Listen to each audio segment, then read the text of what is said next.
It's almost St. Patrick's Day, and this recipe is my go-to and all-time favorite for celebrating. Of course, there's fresh cabbage and carrots involved, but honestly, it's all about the blend of the meatball. It's a mixture of corned beef and ground beef. So I just use my food processor and get that corned beef ground to the same texture and consistency as an 80/20 certified Angus beef ground beef. And then I mix it up with breadcrumbs and freshly cracked black pepper.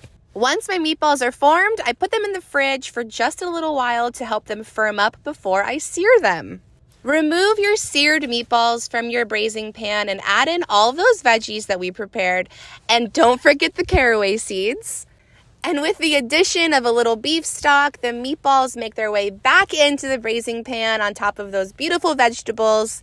And it's just that easy. Using the certified Angus beef pre-corned brisket in our meatball blend is what elevates this dish in flavor and tenderness, because if it's not certified, it's not the best.